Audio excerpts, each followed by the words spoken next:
Legendary film writer Steve Odekirk has written many fan favorites, such as Ace Ventura, When Nature Calls, Barnyard, The Nutty Professor, Patch Adams, Jimmy Neutron Boy Genius, Bruce Almighty, and its sequel, Evan Almighty. But we are here today to talk about Kung Pao Enter the Fist. So grab a noodle and feed your tongue's tongue because you're listening to a Kind of Garbage podcast movie edition. It's a kind of...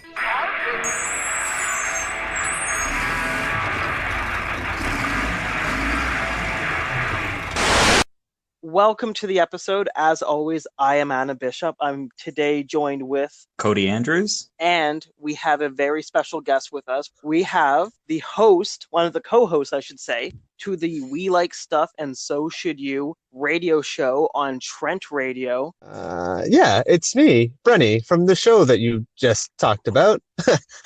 Yeah, thanks. Thanks for that shout out. You, sir, are the one who picked this movie for us to watch. Yes. You're going to have to explain to us what the thought process was, why you picked this. And Cody, I'll let you know right now the other movie that Brendan said that we could watch instead of this one, or was Kung Fu Hustle, which I said, nope, seen it. Haven't seen this one.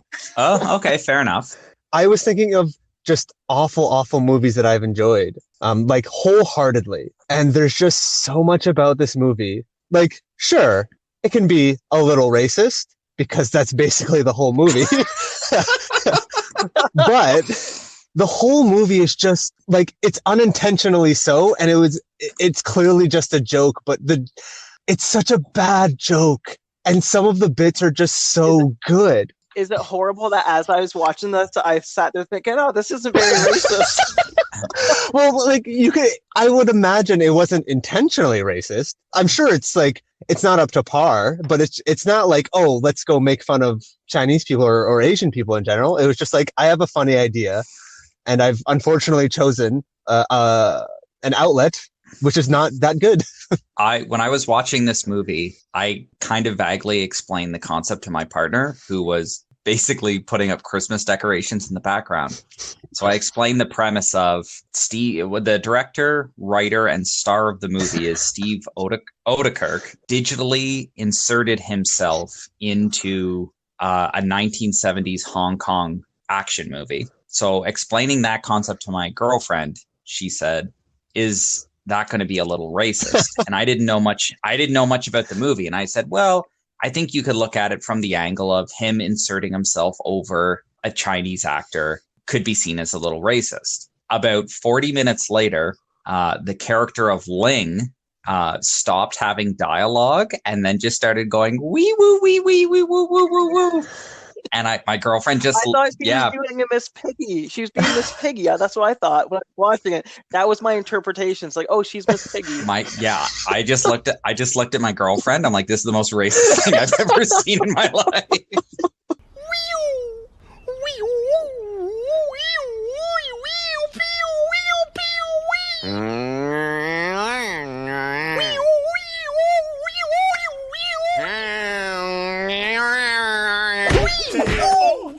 Okay, I didn't understand that part. Now I feel like an asshole. Well, you can also think about, like, because when she starts just being like, and just like half screaming, again, like, I didn't think that was intentionally racist. I thought it was just supposed to be funny, but it clearly is. You know what I mean? Well, I don't think it's racist because it's been done before, like the whole bringing a foreign movie over. Like in this case, it's a Hong Kong movie brought over for American audiences, and then doing kind of a play on the bad dubs or the rushed dubbing to get the movie into American theaters. One of the gimmicks of this movie is, what if we intentionally do the dubbing so bad? Yeah. Which is a joke. Like, that's a joke. I get that, but then like, having characters just make like weird noises that potentially could be interpreted, not even potentially, like it's pretty easy to interpret that as just like doing like weird Asian sound effects. Like, you know, I don't know. It's pretty wild. everything I see online about this movie says that it's a cult favorite now, and it was a box office like not hit, but like it was successful. The movie somehow cost $10 million to make, and I'm gonna chalk that up to the CG cow, and I guess like Yeah. all the green screens to put his face over people, but it grossed $17 million, so that's a $7 million profit. But I remember seeing commercials for this on TV, like huge, and it was all about the Matrix cow. So the amount of money they put into advertising is definitely more than probably what they grossed, like that $7 million. Absolutely. Yeah. I like I can't imagine because even like the green screen, it wasn't, I don't feel like it was done incredibly well. It was done pretty good, and certain scenes it's like, yeah, that makes sense, but it's always jarring to watch. So I can't see something like that costing that much. I think like this movie was made in, was it 2002? If you look at, I think when this movie came out and the fact that it looks like it very much is Steve Odekirk's, I don't even know if I'd call it a vanity project. It's like a joke he had that he was like, how do I invest money in a joke? I think like this was such a grassroots movie that he has enough experience in the film industry that he's like, oh, I know people who can do digital effects. I know people who can help me do dubbing and CGI. And it was just like paying his friends to do work on the weekends when they weren't working on real movies.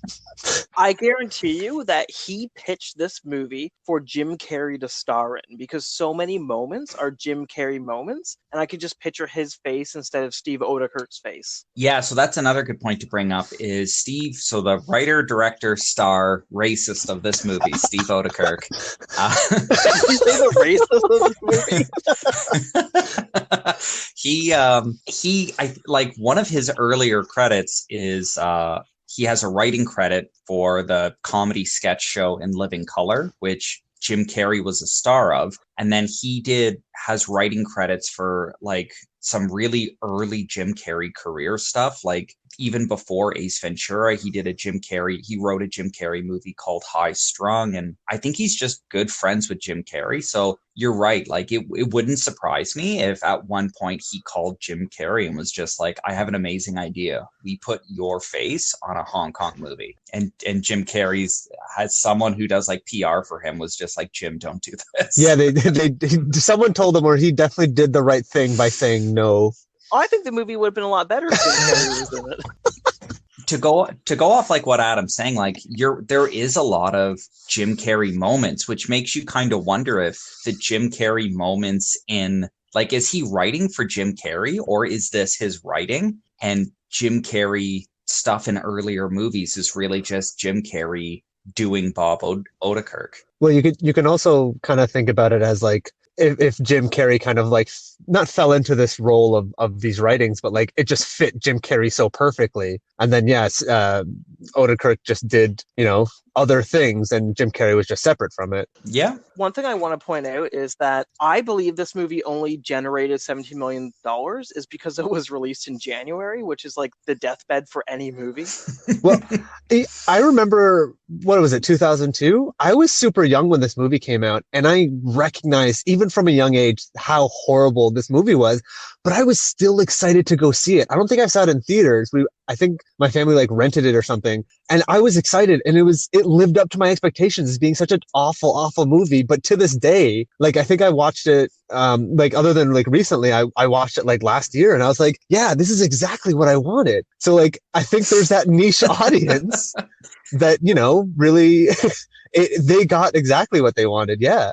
One of the things I wish they did a little bit differently in this is they have the running joke that 99% of the lips don't match up to with what they're saying. I think it would have been like funnier if everyone was doing that when he was around, and it was like an inside joke for all of the Asian cast members. So once he walks in, then they start just like talking weird, and he's like, I don't get this, like nothing's syncing up. And then, but I don't know how like you would portray that with him, and then the joke would just be lost. So it doesn't even matter. Never mind. No, I get what you're saying. Well, I think there's, as far as like weird vanity project things that I think actors or writers think people would be into, I'm not going to do any research on it because I have zero interest in it. but I'm almost positive it's Joseph Gordon-Levitt or Robert Pattinson has a movie coming out in a year or two where they're going to film an entire movie where he doesn't get to see the script or screenplay. Huh. And it's just going to be him improvising his way through a movie, which I understand how on paper that might seem interesting, but like that's the most head up your own ass. I'm such a good actor. Like, watch me not even know how, like, I don't even know I'm acting and I'm acting. That's how good I am. Like, that's fucking wild. I really hope that's not Joseph Gordon-Levitt, because even though he's done some pretty mediocre movies, I really like him as an actor, and I don't want to view him as such an asshole. No, fair enough. Like, it just seems like they came up with an idea, and it's like, yeah, we should totally see this through. And I don't know why no one's being like, this isn't good. Like, you can't improvise an entire movie. That's the kid from Third Rock from the Sun, right? That's what you're bringing him up from? He's done so much. That's the kid from that bike delivery movie, right? Oh, wow. That's amazing. So it's how my brain works. I can't help it. So the other thing we should mention is writer, director, star Steve Odekirk. He's famous for being the creator of the movie series Barnyard, which is like CGI animals. I think that's Kevin James, right? I've never seen it. Hang on. I'm very upset to find this out, by the way. Yeah. I think it has a TV series too, right? It did, yeah. So he is the writer, director, I believe creator of Barnyard, which eventually it's a movie that, because it's a kid's movie, it immediately grosses $500 million. And then it has a TV show, which as soon as it goes into syndication, then makes its other $500 million. So he made that. I'm assuming like this guy just has a solid gold house. And okay, like it takes some creativity to come up with a successful film franchise. I understand that. But he's spent like 20 years coming up with parodies of movies where the basis is, instead of it being actors, he draws faces on his thumbs and then comes up with thumb parodies. Like, he just has movies where it's his thumb pretending to be Luke Skywalker, or it's his thumb pretending to act out scenes from Titanic. Like, everything this guy does is just like this insane vanity project, and no one's stopping him. And you can see the thumb inspiration in this movie. Did this movie come out before all the thumb movies? He's been making thumb movies since at least 2000. Because the whole, we'll get into it soon, but the whole aspect of that his tongue has like a little face on it, and a mouth itself is like a tongue thumb character. Like, they look almost not identical, but like it's there, like it's the same thing. Yeah, absolutely. Yeah. We also need to talk about how on July 23rd, 2015, it was announced that there's a sequel in the works to this movie. Yeah. That's exciting for the wrong reasons. Don't worry. No one's stopping. He's a complete madman with his thumb on the button of like a detonator, and like it's just like people going, "Don't do it, Steve! For the love of God, don't do it!" I feel like this is what happens when you have too much money, though. No one's stopping him, but it's not like they can. He can just pay somebody else. Like, this is so in his biography, it says he has written, directed, and created films that have grossed over $1.9 billion in worldwide box office. And I know a lot of that is he was a writer on a bunch of very successful Jim Carrey movies. But I think a huge chunk of that is the fact that he's created like Jimmy Neutron and the Barnyard movies, which those things have to be worth hundreds of millions of dollars just in merchandise alone. So let's not forget the best thing about Jimmy Neutron, which is clearly Sheen. That's why Sheen got his very own show. I have no idea what it's called. I've never watched it. It's called Planet Sheen, and Steve Odekirk created it as well. It's just another thing to fund how insane this man is. I fucking love Sheen. That one episode where every single time it'd be like show and tell. He's like, "Everybody look at Ultra Lord." He just whip it out. His fucking actor figure, and the teacher who looks like a parrot. So it's like, "Oh, Sheen's the third time." You're too good at this. When was the last time you saw Jimmy Neutron? He lives in my brain forever. I saw that movie. Oh my God. This is Ultra Lord. Sheen, This is the 7th week in a row you've shown Ultra Lord in class. My friend Hal and I went and saw that in theaters. It was fucking great. The animation on the movie, like the CG, is so much better than the cartoon show. I should hope so. But like even so, the cartoon show wasn't even that bad. So like that says something about that movie. Should we jump into the plot of this movie and go beat by beat? Are you prepared for this, Yes Brendan? and no. Because like I was talking to Melissa about this, and I just started going off about this movie, about like all these awful things that I love so much because of how stupid they are. Please start us off. So this movie starts off with a family. I want to say, I think I have it written down. The husband, wife, and then I think 2 small kids, and then the baby. Yeah, it's just this loving family in like a straw house, because I don't even know what year it takes place. It doesn't even matter because it's just a movie written on top of another movie. We get to see our bad guy Payne. He breaks in, and then he has a fucking fight with a baby, and and the baby, like, this baby looks like the Ally McBeal CG dancing baby, but it's way darker, so you still can't really see it because it probably looks that bad. This movie was created like right at the boom of computer generated effects becoming affordable. So like this movie is like right there at the peak of when TV shows started putting like the Ally McBeal dancing baby, like just, and I think the creator of it just somehow has some connection, or he has a business that he can do this, because almost every joke in this movie revolves around people will not believe that we were able to do this. Like they changed the name of the villain at one point to Betty, and then digitally insert a name tag on the character.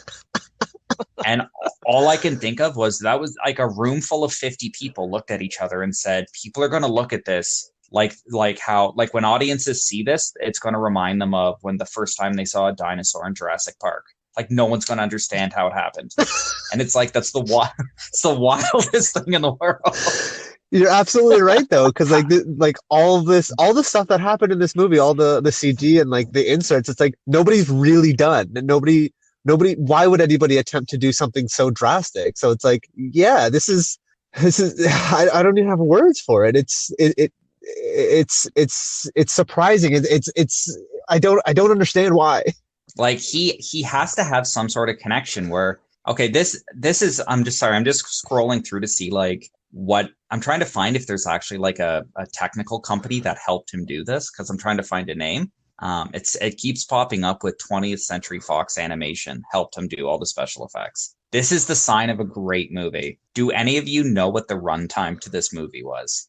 It was under 90 minutes because they couldn't even pad it out to be an hour and a half. It was, I want to say it was 85 minutes or 84 minutes. 81 minutes. How long did this movie feel?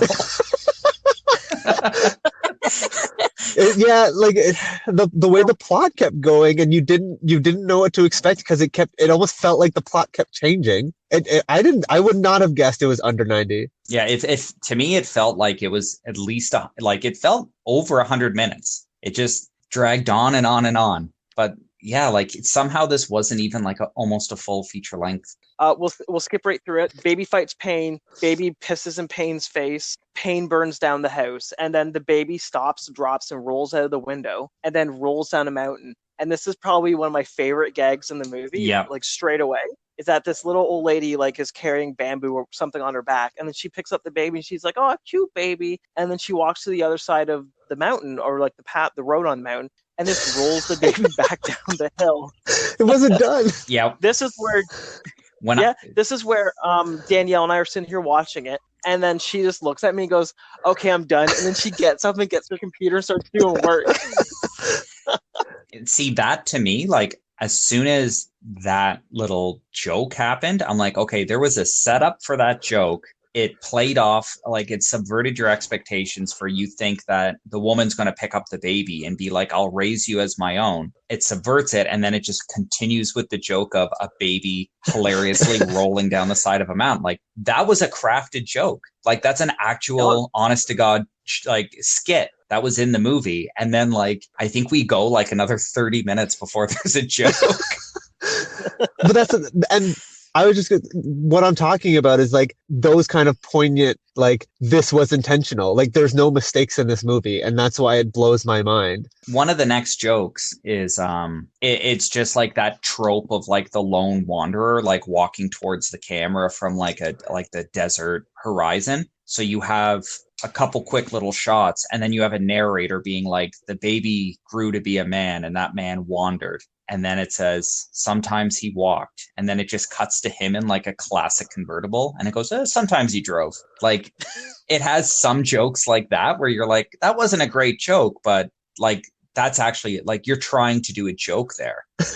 There's a real feel of this almost being like a Zucker Brothers movie, but they're not in the credit. Like this is like the Naked Gun, basketball. It has that feeling in it. Yeah, I actually recently just rewatched the first Naked Gun movie, and it's interesting because that movie has a lot of it's a very basic movie as far as the story beat goes, but when you see how the jokes are set up, like the jokes are very like 1, 2, 3 jokes, and then you move on to the next joke. This movie has some jokes like that where you have something and then it sets up and goes to the next joke. But then there's entire segments where like the joke is it changes joke styles where then it's him dubbing over characters and it's him coming up with voices. One of them is an insanely racist Mexican voice. It's pretty wild. I'm trying to remember what character it was, but he just does like a very really over the top Mexican. It'll go from that joke style to his face digitally inserted over top of the original actor's face. And it's then him making jokes about what the rest of the actors in the original movie looked like. So like the love interest has like this, she has like these like weird curls on the side of her face, like her hair's when it's down. And then as she walks up to him, he just says like, come on, baby, you know, your curly sideburns turn me on. And like the jokes are like, the movie's like self-referential where it makes fun of the fact that it's a movie where you have someone making fun of the movie within the movie. And then it jumps back to being a real movie. And then it jumps to being a parody of a movie. Like it's all over the road. When you were talking about him walking, where they just show him like, they don't show him grow up. It's just like, hey, he's a baby. Now he's adult. He walks. There's even a scene where he's walking, what's the next scene where he's walking in a field and then they like change the shot and he has a dog beside him and then they change the shot again, the dog is gone, and I'm like, wait, are we supposed to notice that the dog keeps on coming in and out of this movie? Like, is this a prominent character? Because I have no idea. Yeah, like I don't know. Like I don't know if because that's another joke is there's a few scenes so this movie's like half made up of an old 1960s Hong Kong movie, and then the other half is made up of footage shot in 2002 from the director. And at some points, you're like, is he making mistakes on purpose to make fun of the mistakes in the original movie? Because there's jokes in this movie where he points out continuity mistakes in the original movie. Like he'll have characters say like, hey, weren't you wearing a red shirt 2 seconds ago? So like, I don't know, like, is he so confident in his ability to make a technically proficient movie that he's like willing to mock another movie, but then still make mistakes in his own movie?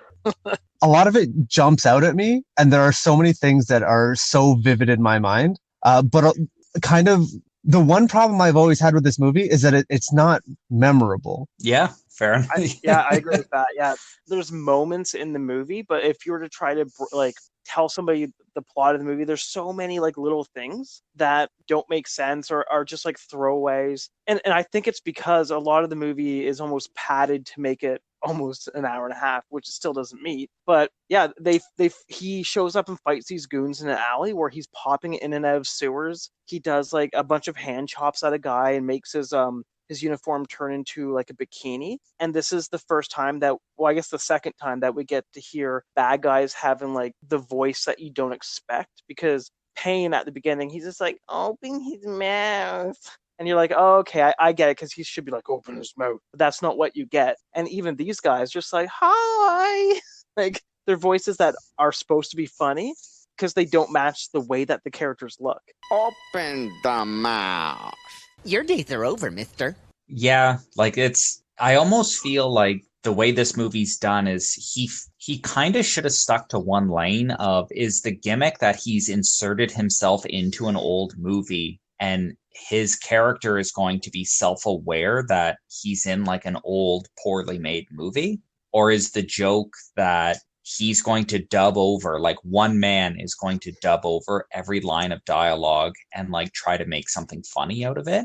Because I feel it goes everywhere. Like he tries to do so much in one movie to the point where instead of even having characters give out lines of dialogue that he's dubbed over now to give away anything of the plot of this movie, everything has to be funny to the point where it's like you can't even have a character say, we're on the lookout for the chosen one because he's a threat to our evil plan. He's like, no, we can't have that line in this movie. We have to make the guy go, oh, looking for the chosen one. And it's like a little racist and like just a little too try. Like it's like he's trying way too hard. Yeah, every single scene needs to be a joke, which, like, I get it. It's a comedy movie where you're dubbing it. I figured it out. This is where the movie fails. This guy wrote one of the Ace Ventura movies. Co-wrote. Ace Ventura is funny because Ace Ventura is a legitimate movie with a plot, and the ridiculous character is Ace Ventura. Like Ace Ventura goes through a normal, grounded world, and he is the character that like is unhinged. If you make an Ace Ventura movie where every character is Ace Ventura, like imagine Ace Ventura where the Courtney Cox character is Ace Ventura, and then the police chief is Ace Ventura, and then Dan Marino is Ace Ventura. Like every character in that movie just stands up and talks out of their ass and does an impression. Oh, that'd be amazing. Well, you would watch it and be like, this makes no sense. Like, does this world take place? Like, is every human in this world an insane person? Like, it only makes sense if one character is doing it. Every character in this movie is Ace Ventura. Every character is Ace Ventura. And that brings me back to what I was saying to, like, you know, the bit of the baby rolling down the hill, that was incredible, but I barely remember anything in between. And then, yeah, I remember, like the guy getting like his whole torso punched out in like a perfect circle. Actually, one of my favorite bits was the main character. He walked into a store and the guy's baseline volume was screaming. Yes. And it just like I lost it. I'll take a pound of nuts. That's a lot of nuts.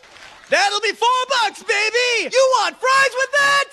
In there's so many different bits that are kind of coalescing together, and like you were saying, like some of them land really well and some of them are like, yeah, this is funny, but sure. And like to have, it's like jarring to go from one to the other, to have that fight scene where he's doing so many ridiculous things, but almost like each ridiculous thing does not flow with each other. Like they're almost separate bits in and of itself. If they would have left the original story to this movie and then just have Steve Odekirk inserted into the movie, walking around being like, what the heck's going, like, why are you screaming and what's going on? And hey, weren't you wearing a red shirt 2 seconds? Like, if you have him pointing out and being like, the world's crazy and I'm the grounded one, then the jokes would have worked. Or if you just would have had it as a kung fu movie where the joke is, how over the top can we make these fight scenes? Okay, that works. But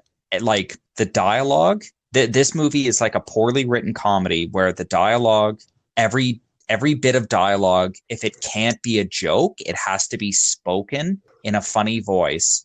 And then they make it so all the action scenes have to be over the top and funny.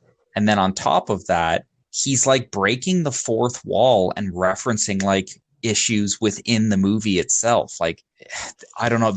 I remember seeing trailers for this movie and I kind of thought it was just like what Adam said. It was going to be like a scary movie type movie where it was going to be a parody. This movie is like, experimental art. Like, this movie is wild. Like, I don't want to give the man credit, but this movie is groundbreaking for the wrong reason. No, I'm sorry. Just this movie is breaking my brain.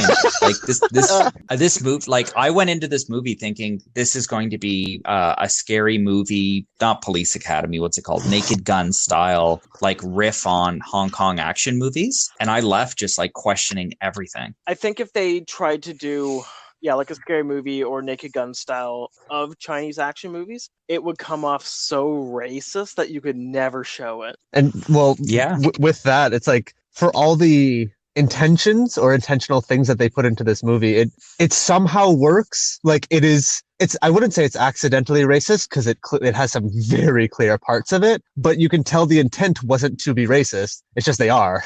So like, you're right. Like, if they try to be more grounded in any capacity, then it would be like, hey guys, you should stop. Do not make this movie. But because it's so ridiculous and pulls everything out of its ass, the whole movie is just a nonsense nightmare. The second fight scene, he goes to a field full of people, and they just keep on zooming the camera in on themselves screaming. And then eventually, like, I think he fans everybody down. There's a girl in a bikini who just likes to be blown, I guess. And then eventually he asks gophers to help them to become nunchucks. And then he just like hits people with them, and then eventually pokes everybody's eyeballs out with his fingers. What? And this is one scene.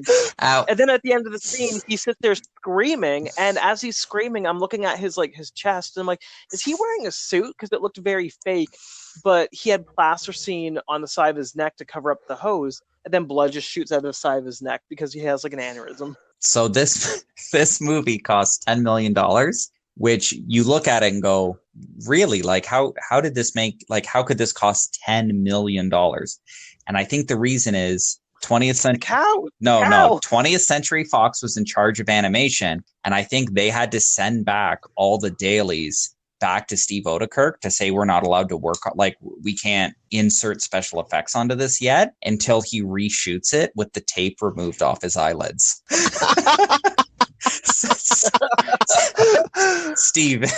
Steve, it's 2 on the nose. You got to dial back your racism. Yeah. Oh boy. I'm going to jump far into the movie because a lot of the stuff that happens in the beginning doesn't really matter. You meet characters, they don't matter. You have Wimp Lo, who is trained improperly. He has squeaky shoes. You have the old master who is old. And then you have, what's the girl's name? It's Ling. Yeah. Yeah, Ling's shy, but then she'll show you her tits like after 5 seconds of meeting you. And yeah, like you said, Payne becomes Betty. And it's just like joke after joke after joke. But throughout the movie, you see these little hints of what the plot is. So in like the corner of the screen as Steve's walking, you'll see a floating pyramid, or beside a building, there's like a little Noid alien, which I don't know if you guys saw. Yeah, because it's not the focus, but if you do notice it, it's jarring. Even I was like, what the fuck was that? Like this little CG alien thing just be like, whoa, whoa, whoa.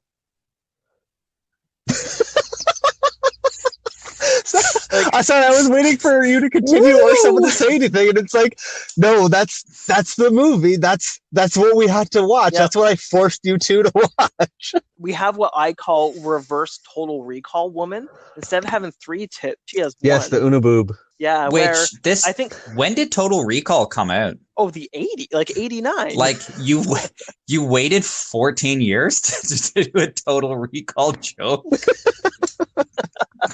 One of my favorite things is that you could have missed it. I assume that you two saw it as well. As Payne's going to the courtyard to show his secret talent of everyone hitting him with sticks, they put a Hooters banner against one of the buildings. Yeah.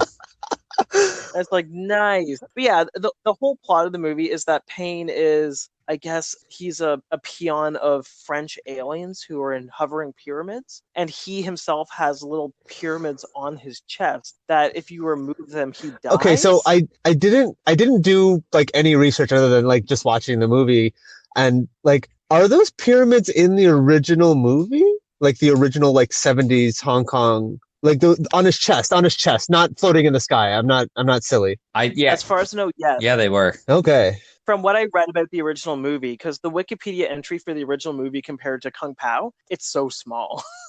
The premise of the original movie is that there's 2 warring schools, and then I guess they have to team up to fight this guy.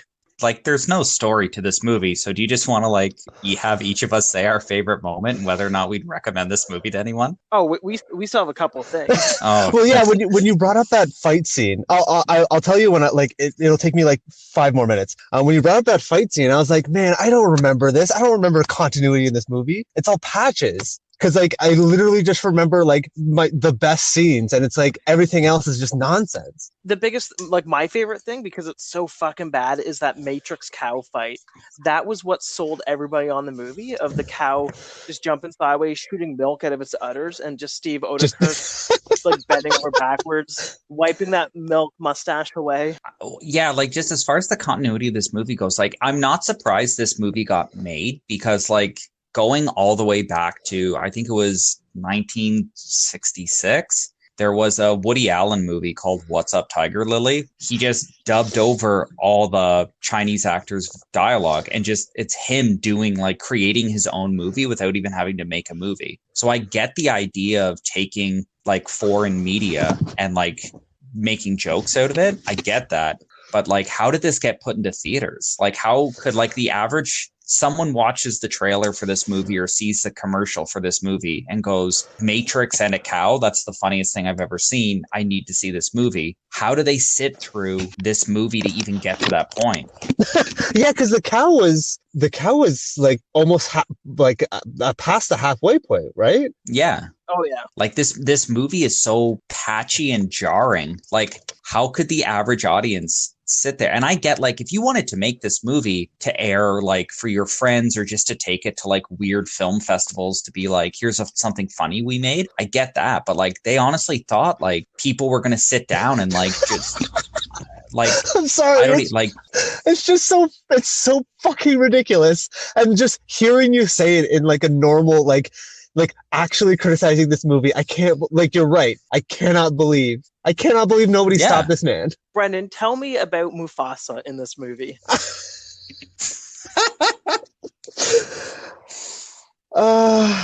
Ninja fucking samurai, like he's a samurai. Mufasa has like swords coming out of his back, and there's two different CG Mufasas because there's cloud version of him, and then there's like colorized, more detailed version of Mufasa, and I'm just like, why? now hang on a Let's second. just jump.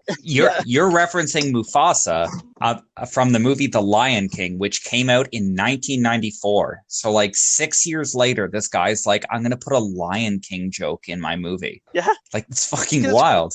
This is for the kids who like Mufasa and the Lion King. Everyone remembers Lion King, right? Because I'm putting a lot of Lion King jokes in this movie.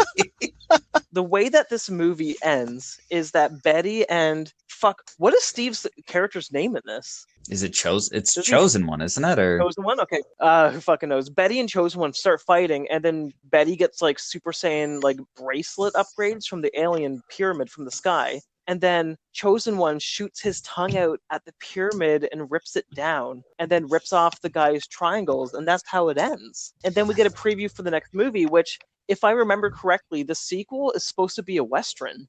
It said online that he had plans to do the same style of movie, but instead of taking like a 60s Hong Kong movie, he was going to take like a 70s spaghetti Western. And just like he was going to take like an Italian cowboy movie and then insert himself and dub over all the dialogue. But yeah, there's a I'm assuming the trailer was just made up of jokes and sketches that got cut from this. Believe it or not, stuff got cut from this movie. And yeah, I watched the trailer, and there's scenes in the trailer that aren't in the movie, which are probably deleted scenes on the DVD or, God forbid, a Blu-ray of this movie. Yeah, there is a version. There's a DVD version of this movie. So one of the tricks that they did with Steve Odenkirk's character is to give him the look of having bad dub dialogue. He recorded the entire movie where instead of saying the actual dialogue, they came up with sentences that were like kind of phonetically similar to what the dialogue should have been. and that's what he's reading throughout the movie, and then he dubs himself over. So there's a DVD special feature of this movie where you can watch this entire movie where all of Steve Odekirk's dialogue is him saying nonsense words that make no sense. With that said, Brennan, what was your absolute favorite part of this movie? Did you already say? I can't remember now. Well, so technically, like every time I think about this movie, I don't believe I can laugh harder than when he enters that store and the man is just screaming it. I get a bag of nuts. It's a simple, like it's a simple joke, and like the one thing that confuses me, and that's why I brought it up before, was that if those pyramids on the guy's like body were real, because I to this day I don't understand why that was part of the movie, but it seemed like it was part of the actual movie. I'm assuming it had to have been some sort of like talisman or like artifact that gave Pain power, and that in the original version of the movie, the like you couldn't hurt Pain until you removed his magical pyramid shirt buttons. Yeah, in order to do that, you need salt, like lemon juice, gasoline. Well, that was all stuff that like he shot that he thought was funny. I know that. No, I know, but like my favorite joke in this entire movie, I love humor and jokes that just miss. Like bad improv to me. It, like something where someone comes up with a joke and it's so terrible, but no one can say no to it.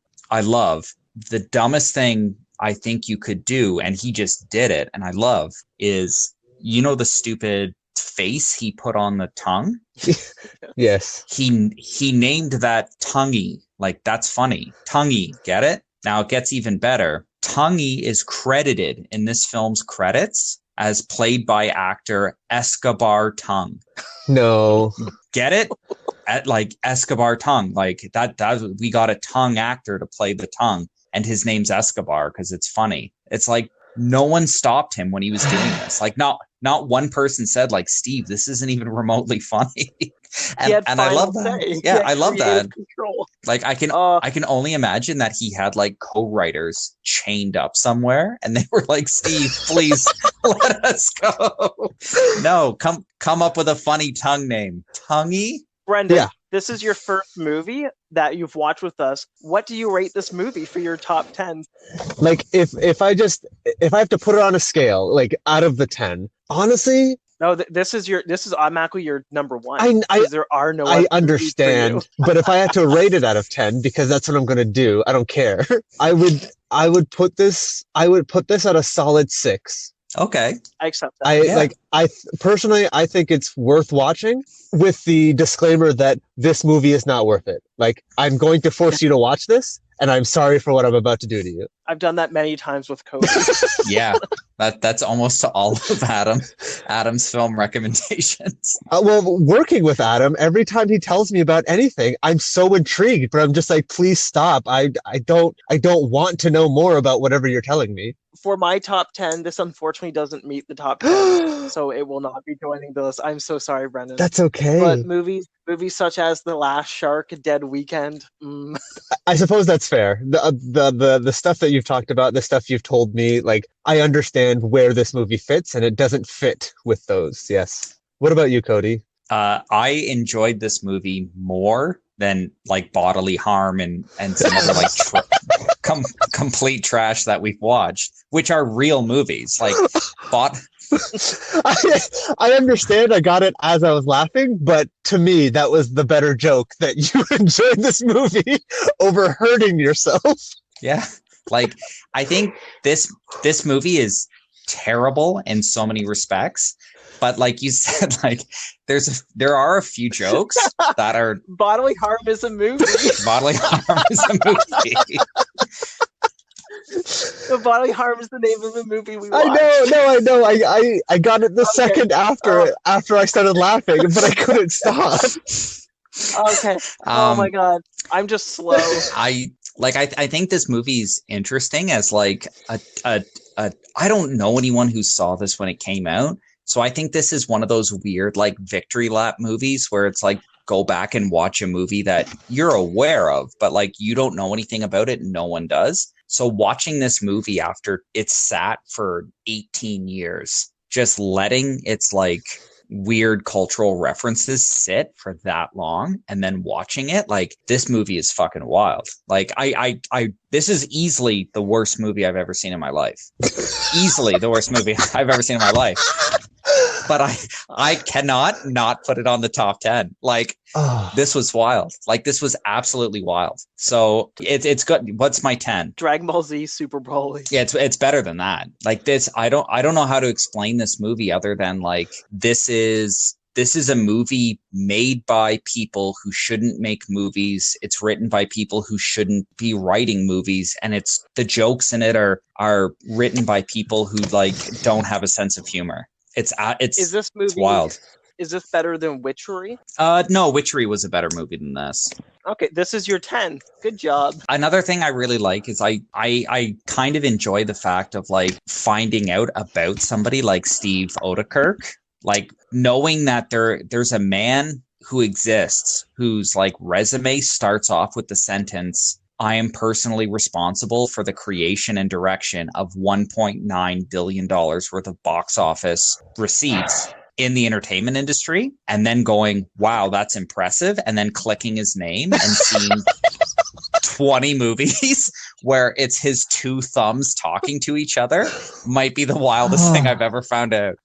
Like, I don't know how to explain it. Like, could you, it's like bragging about being a heavyweight fighter and then going like, "Wow, that's a very impressive feat. Like, that's insane." And then looking at somebody's fight record and being like, this person has never lasted more than 5 seconds in a ring with any of his opponents. Like, why are you bragging about this? Well, that's it for this episode. We hope that everybody enjoyed it. Brendan, thank you for coming on. We hope you had a great time. absolutely. I'm sorry. You two put so much more effort into your analysis, and I just thought we were talking about it, so I was ready to riff, and you were getting into like Odekirk's like personal life, and I was like, I didn't even know about this. He made Jimmy Neutron. What's that? What? What I love about this is normally we try to do some sort of framework of like going through this movie, but like you start this movie backwards. Like, it doesn't matter. Like, this movie's like, you can't sit this movie down and talk about the plot because there's no plot to this movie. It's just weird sketches. And Yeah. honestly, like I think you like kind of touched on it, but like if you have the opportunity, if us talking about this movie doesn't like, or hopefully it does do it for you, but please like don't look up anymore. Like, go into this movie just if you can convince somebody to watch this movie without telling them exactly what they're in for. I think watching your friend watch this movie is better than watching the movie itself. Yeah. Oh, yeah. That's well put. Like, this, it's a cinematic experience that needs to be experienced. Like, you have to sit through this to really know like the metal you're made of. Well, Awesome. With that said, I want to thank everyone for listening. Yeah, thanks for listening to this episode. yeah, and thanks for having me on. It's always a pleasure. Hopefully I can come back another time. Brendan, where can people find you? If you check on Anchor, we like stuff, and so should you. Melissa is right here beside me, so that was kind of perfect. We're actually on like Twitter and Instagram at WLSASSY, so WL Sassy. But just look us up, and we're also on Trent Radio. 1 p.m. on Mondays we air, and then I upload the episode onto Anchor right afterwards. So check us out, please. And what is the station ID, Brendan? Oh, it's 92.7 CFFFFM. As always, you can find us online through our social media accounts on Twitter and Instagram, both at A Kind of Garbage. You can also email us at akindofgarbage@gmail.com with any questions or comments you may have. Be sure to check us out at akindofgarbage.com, where you can find links to our Twitter, Instagram, and YouTube pages, as well as our Patreon page at patreon.com/akindofgarbage, where you can get access to our private Discord channel and Patreon exclusive podcasts. Thank you again for joining us, and be sure to tune in next time.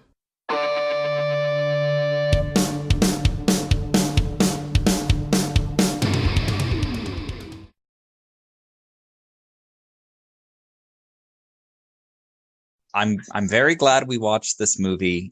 To tell you the truth, like I had to watch this, and I'm glad that we took an hour for like it to sit with me before we talked about it, because like when I finished this movie, I was just like, I was almost mad. Like, I didn't even I was confused. You know what I mean? Like, I was going through stages of grief where I was like, I was experiencing like emotions and feelings that weren't the correct feeling or emotion to like be feeling at that moment, but I didn't like my body didn't know what to do. I was like, what the fuck just happened? Like I'm mad, but I don't know why I'm mad, and I'm like upset, but I don't know why.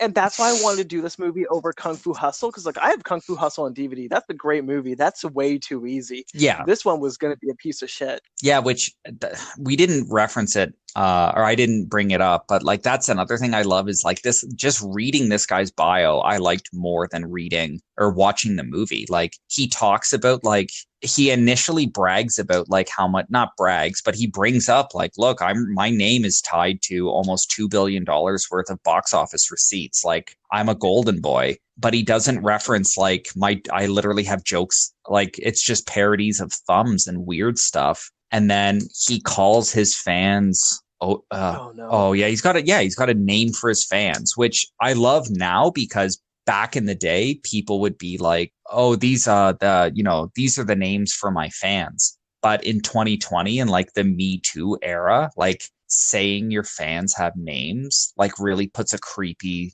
subservient like edge to it. Like my fans are known as the what does he call them? Oda fans. He calls them the Oda fans. Oh, he's like that's not horrible. He goes, the Thumb movies, High Strung, Kung Pao Enter the Fist are all monster cult movies. And he has a growing fan base called the Oda fans who religiously await, track down, and tune in to the future right-brained creations from Steve. And it's like, no, man, you literally made Jimmy Neutron. You made TV shows for kids to turn their fucking brains off so parents don't have to raise them. And then like I don't even know what else. Like, and then you just make some movies. Like this guy's insane. It's true. What have you been up to this week? Not too much. I went to Toronto to go book shopping. Basically everything, like as far as the pandemic's concerned, like everything's shut down again in Toronto. So like I'm glad I went, but I'm not going to go again for a while. So I guess I'm kind of glad I got it over with. I'm kind of upset now that the pandemic it's rebooting now that the snow is here. I guess that's fine. Yeah. So then other than that, I had spoken to you, I think after we did the Boyhood of a Super Fiend episode, I found that little website that said like, what's a good Judge Death reading order? So I went on Amazon and I bought a copy of Judge Dredd Case Files number 14, which is the collection of stories that was basically I guess it would be called like an event for 2000 AD called Necropolis. I was going to say Necropolis. Yeah, Necropolis. Yeah. So I've been reading through that, which is John Wagner and Carlos Esquera, who passed away last year. So it's been really interesting to read, like, because those are like two of the biggest names for, like, obviously there's Pat Mills and other people, but like John Wagner and Carlos Esquera is like gold, and like that's basically where it's at for Judge Dredd stories. So it's been really fun going through that. I've been having a blast with it. That's great. Yeah, on Amazon, I've been eyeing some X-Men books, the Age of X storyline, which I have all the singles, but they just re-released it in like Marvel Milestones, and it's like $30, and I want to grab it. I just want it to be $19. Yeah. So I just don't want to have to I don't want to have to go through all my floppies. I just want to have it in a nice trade, a nice collection. But yeah, and the House of X, I want to reread that because right now I think X of Swords or whatever the fuck it's called. Stupid name, stupid concept, but apparently it's good. Oh, that's the Hickman X-Men book. Yeah. Yeah, I don't know why Hickman gets a lot of like whenever I look up stuff by him, I really enjoyed he did a run in I think it was like 2010. He did a run on Fantastic Four, which normally I'm not a big Fantastic Four fan. And then someone kind of told me to check it out and I really enjoyed it. And then he moved over to do a run on Avengers and I really enjoyed it. So then finding out, I haven't read X-Men in forever. So when I found out that he's been doing X-Men books for the last little while, I'm probably going to wait until more of it comes out in like a trade format to make it easier to read. But I'm with you. Like it's something I want to check out as well. I know that, oh man, there's so many X-Men storylines that they're, I don't want to say hit or miss, because I think my favorite one is, so I absolutely love read House of M, then read Endangered Species, Messiah Complex, Messiah War, Waiting for the End of the World, X-Force, Cable, Messiah War, Stranded, Homecoming. Messiah War, Waiting for the End of the World, Stranded, Homecoming are Cable books. And then you get into X-Men Second Coming, Revelations, Generation Hope. Just that complete like storyline from House of M to when Hope is born and Cable going through time is so fucking good. Yeah, so the basic plot for those books, if anyone wants a hook on it, I guess, House of M, it basically sees a bunch of mutants depowered, and then mutants become an endangered species, which is kind of a flip on the head of during the 80s and 90s, like a big reoccurring theme for X-Men books was that more and more people were being born with the mutant gene, and society really didn't know how to accept them. So it was kind of an interesting spin on what if that mutant gene, like what if it was just a hiccup? Like what if it were to just stop overnight? And then it's I'm trying to remember, it introduces the character Hope, who's like the first mutant born after House of M. Mm-hmm. I remember I read House of M and you got me to check out some of the other stuff, and I really enjoyed it as well. Yeah, Danielle bought me for Christmas one year all the Cable books because I'm a huge Cable fan. And yeah, that story of him like traveling with the baby and then dropping her as like a 7-year-old in time by accident. Yeah. Like she gets split from him, so he just jumps like 10 years into the future. He's just like, "Oh, there you are." It's like, "I just lost you. Look, you're older now." And she's like, "Where have you been for 10 years?" Yeah. Yeah, that's something interesting that like you obviously have like all the social commentary of how people are ignorant and like xenophobic of other people through like X-Men books, like just by how it portrays like the mutant community being like this small tight-knit community that doesn't even get along with itself half the time, but like they're the only people accepting of themselves. So it's really neat when you take a character like Cable and it's just like a character set in that interesting world. But by the way, like we're going to go time travel. Like we're going to jump around in time. Because Bishop's original story was he went back in time to stop the assassination. I'm thinking of the cartoon show when I talk about this. Mm-hmm. To stop the assassination of Senator Kelly by Mystique, who was shapeshifted as Gambit. But all this time, he'd been waiting to kill Hope because Hope was the one that devastated the future that makes the time where he comes from, like, she kills everybody because she absorbs the Phoenix Force. This is major spoilers for the books. I don't fucking care because it's so good. And even if you read it, Cable gets his arm, not Cable, sorry, Bishop gets his arm bitten off by a dinosaur. Some of the artwork, I think I showed you, I can't remember what artist it was. They almost try and draw it like painting realistic style. It doesn't like, I don't want to say sit well with me. I just didn't enjoy it. I'm trying to, I'm trying to remember who did the art for it. Yeah, that's another interesting too. As far as an angle to approach like a time travel story is, it's really interesting when you have a character like Bishop who's from the not too distant future. And Bishop's from like a future version of the X-Men. And then you have a character like Cable who's from the far future. And you kind of have like these two people coming back in time or like jumping around the timeline, altering it as to like how it's going to affect their current timeline. So like Bishop will come back in time and be like, I need to make changes to the timeline because you guys don't know how bad things are going to get in 50 years. And then Cable will jump back and just be like, 50 years, like if you do this, you destroy the earth in 200 years. Yeah. And I always, a character I always loved who I think from what I've been reading online, it's a character that they're going to be putting into like the Marvel movies is Kang. So Kang is a time traveling, I don't even know, he's like a time traveling dictator who wants to take over the world. So he has all this like future tech, and then he travels back in time to take over a world he sees as like not technologically superior enough to fight back. But then as you do that, there's also, I can't remember what the name of, there's Kang who travels back in time, but then there's also another version of Kang called, I think his name's Immortus, who's a younger version of Kang who's like trying to travel back in time. So you have Immortus who travels back in time to take over the world because he sees himself as like the world's rightful dictator. And then you have Kang the Conqueror who's traveling back in time to try to fight Immortus because he realizes if he takes over the world as Immortus, he dooms the world.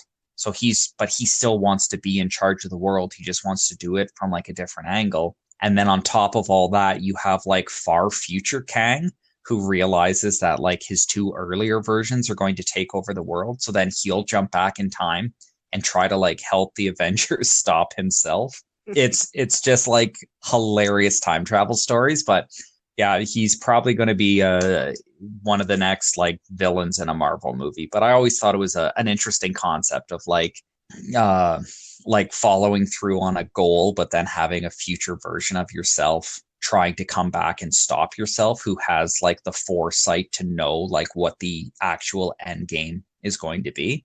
I got a kick out of that. Yeah, time travel stories are always the best because they never make Yeah, sense. that's all they do is contradict themselves. So it's when you have a story that involves three versions of the same person from three different time periods, like yeah, as soon as you put it under any scrutiny, you're like, this makes no sense. Like this comes up with all sorts of paradoxes, and it's amazing.